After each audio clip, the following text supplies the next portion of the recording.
Hi guys, it's Ryan again, and it's time for another video. So a lot of you, my followers, will remember that I had a Volkswagen Tiguan R-Line before this new car, and obviously I had an S3 before that. We will go back into the history of many vehicles that I have owned, but this video is going to be all about its replacement, which is the Mark 7.5 Golf GTI Performance Pack. So 2019, this model was registered in the UK, so it's one of the last say, so to speak, models that has been made, or the run out. It's basically the run out model. I know you can still get TCR GTI, and you can obviously get Rs and stuff like that as well, but basically this model's coming to the end. The Mark 8 has started full-time production in Wolfsburg, and you know, these are going to be pretty much no longer available, I'd say, over the next sort of couple of months into February maybe, in the UK. So this car, it is obviously a 5-door. It's a GTI performance pack.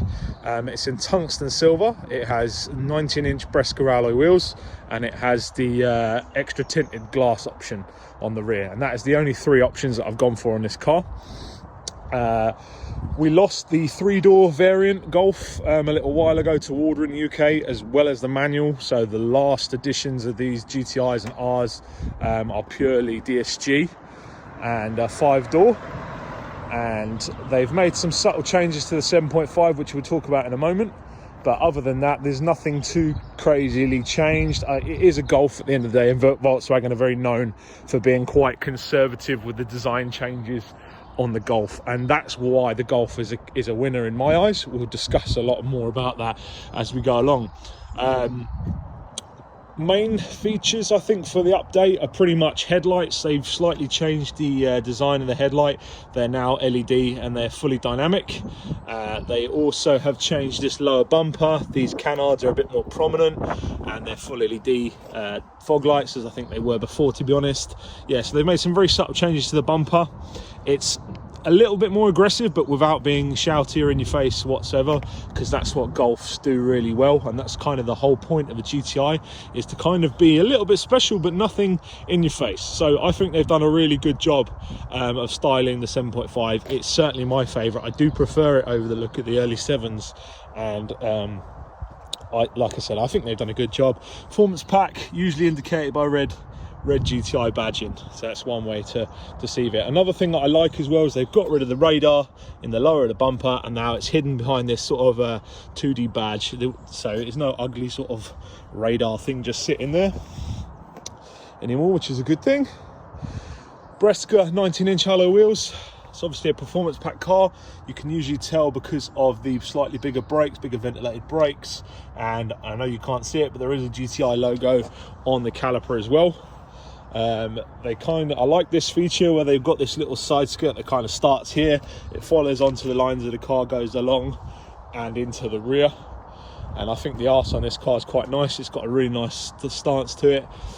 Goes onto the sort of rear diffuser, which obviously isn't as crazy as the TCR stuff, but obviously the TCR is kind of like the special edition, the last major hurrah for the 7.5 before it goes out of production.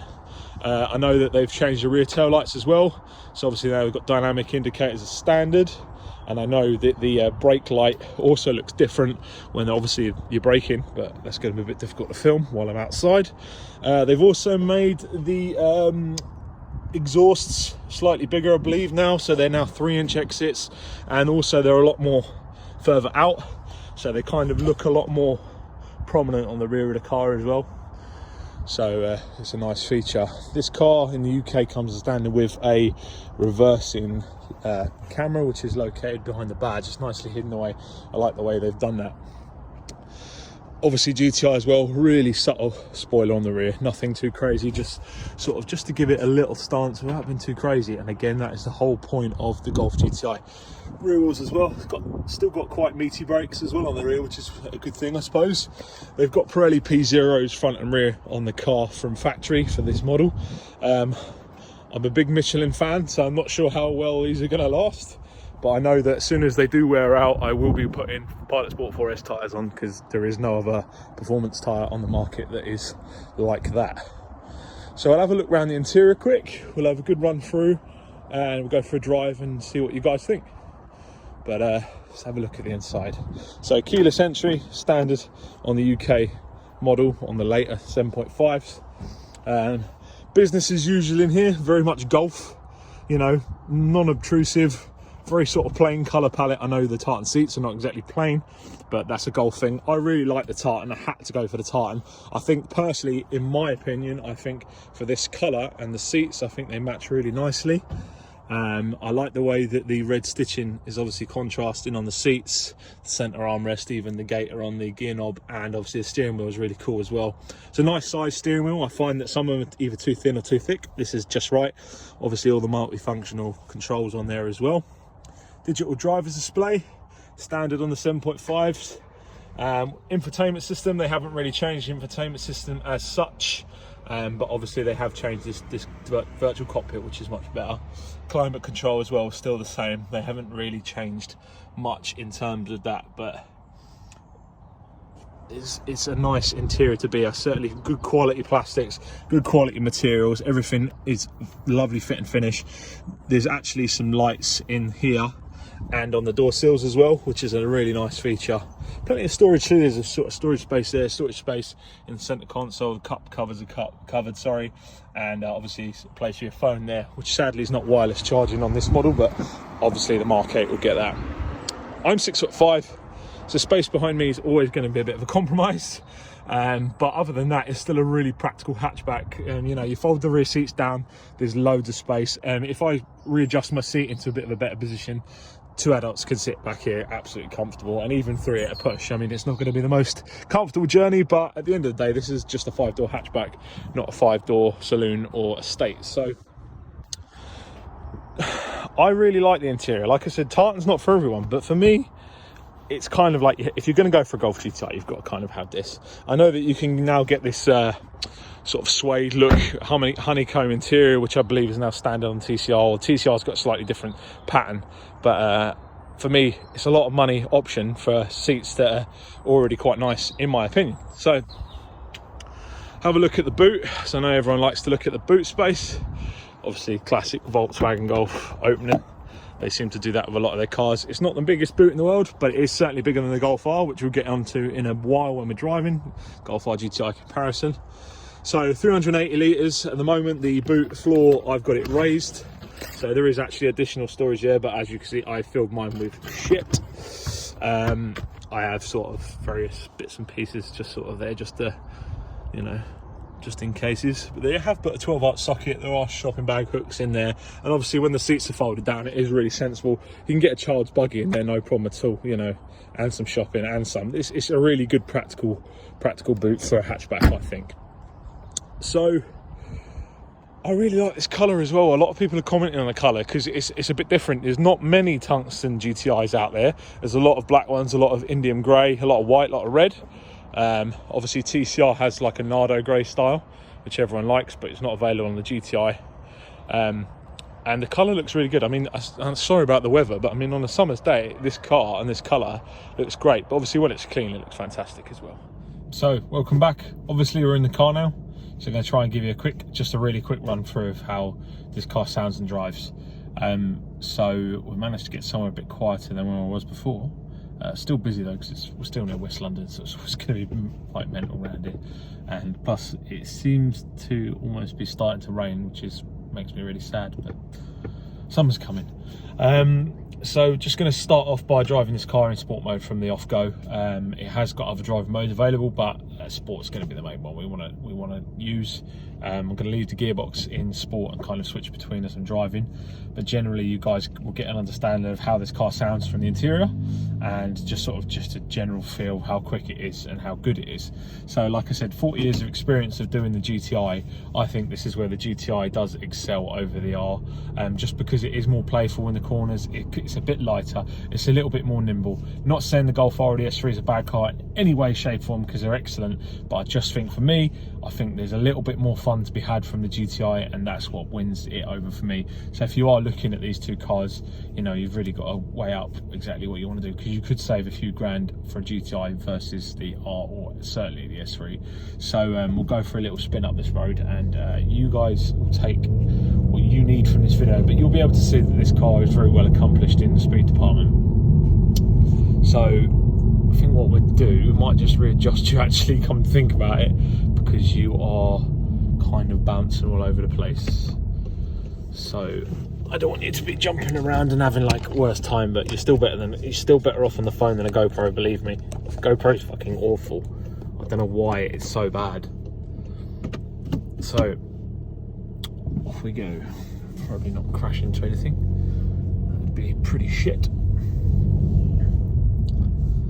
So like I said, it's always going to be that competition, Golf R S3 versus GTI. But I think the GTI as a package, it's a little bit cheaper, it's a bit lighter, it's a bit more nimble, and ultimately it's certainly just as good. It pulls really well, it's got a great torque curve, really revs out on this engine. Sounds great, as you can tell. Of course there's going to be a lot of wind noise, you know, it's kind of inevitable when you're trying to push an object a certain size through air, but it picks up really well, sounds really good, certainly handles brilliantly on the edge as well. It just feels that little bit more nimble, like I always say. Yeah, the Golf R on these straight roads is always going to be seriously fast, but it's not always just about the out and out speed. You know, this car is about the balance, and certainly in corners this car is very well accomplished. It's a nightmare trying to find somewhere sensible to sort of give you guys an understanding how good this is in the corners, but I'm sure from the speed point of view you can take away quite a bit. You know, even when you kind of slow it down a little bit and you just sort of cruising along and there's that gap for the overtake, or there's that gap you want to pull out to, mash your foot into the carpet.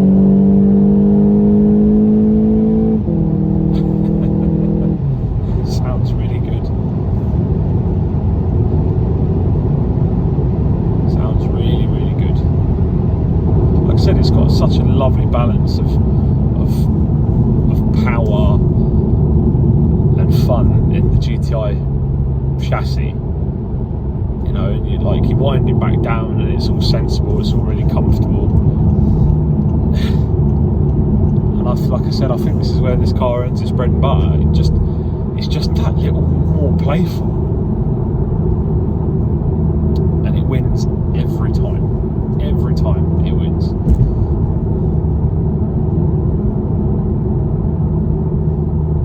And I think that it's unbeatable in that perspective.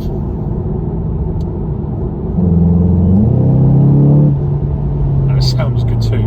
It doesn't pop and fart like they used to because of the OPF or the GPF filter, but it still produces a really nice sound. Especially obviously if you can take over manual with the paddles, you can sort of really get it dancing.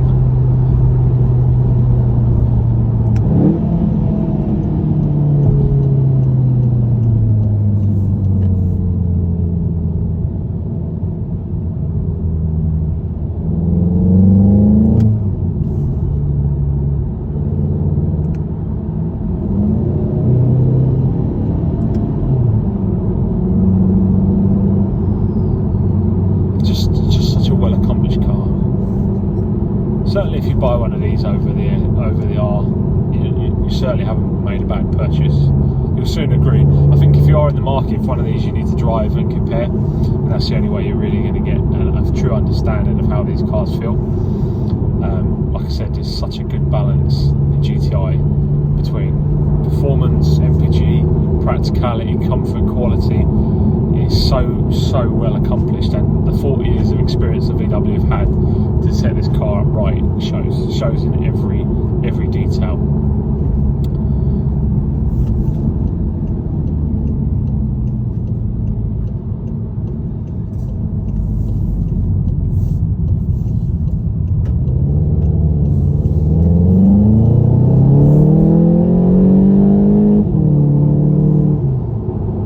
The diff is really good. It's just, you know, unlike previous sort of smart diffs, I think that this diff it's just ironed out all the small clauses with those. I think they've really ironed out the way this car pulls. I mean, there is just no 0 to no let up on this car's handling. It just handles spot on. There's very little movement in the steering wheel. There's absolutely no fight to be had. And like I said, I think that it's just such a good overall balance. You know, that's what makes this car so playful, is that diff. Because I think if this car obviously didn't have a diff, it would be very old-fashioned in the way it drives, two-wheel drive.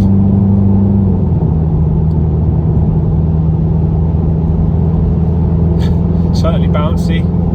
You know, pushing it up the upper limits is kind of to be expected. This car does not have the dynamic chassis control. A lot of people would say, yeah, get the dynamic chassis control, because when you are hitting it like that, even in comfort mode, it still handles better. I believe that somebody said something about the Club Sport S when it did the Nürburgring lap time record, that they actually had the DCC set to comfort over sport, just because it would iron out those bumps and overall make the handling just a bit smoother. But you can kind of see that British roads are terrible anyway, so to be fair, to blame the car over the roads is always a bit of a stupid idea anyway. But I think this car handles well, and it's certainly comfy. It's always going to be bouncy on the upper limit. It is a sports hatchback at the end of the day, so you're always going to have some undulation on the road, but I don't think it's unbearable. It's certainly dealable, put it that way.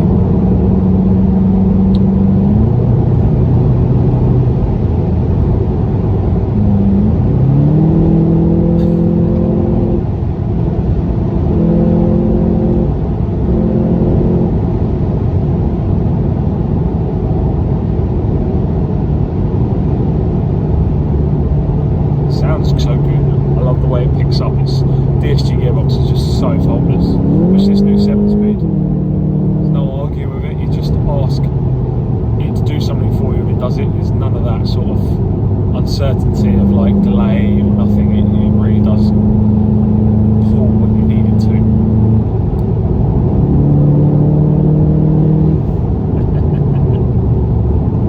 Wish there was some tunnels around here. I'd like to get some more going on from the outside, but I don't fancy strapping my iPhone to the back of the car. Certainly wouldn't recommend that. But like I said, just put it into manual mode and you can take back and charge with the paddles, sorry.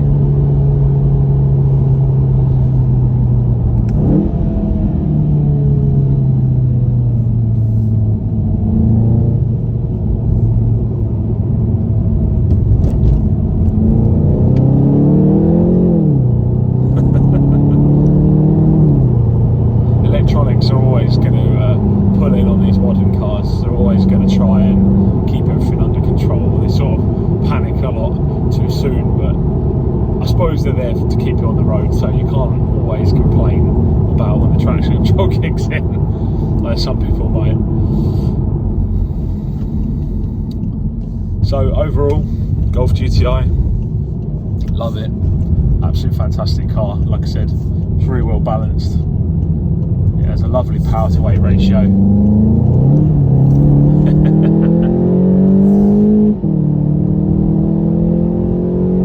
But it certainly puts a huge smile on your face at the end of the day, and that's what you're after. So, like I said, if you want a truly well accomplished hatchback that puts a smile on your face, but also puts a smile on your wallet and your family, then look no further, because this is the car for you. You just cannot beat the classic GTI. It makes sense through and through.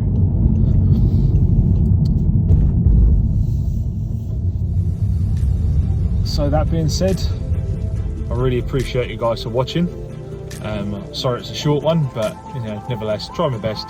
And you know, you never know, there might be some better videos in the future. But thank you for watching and take care.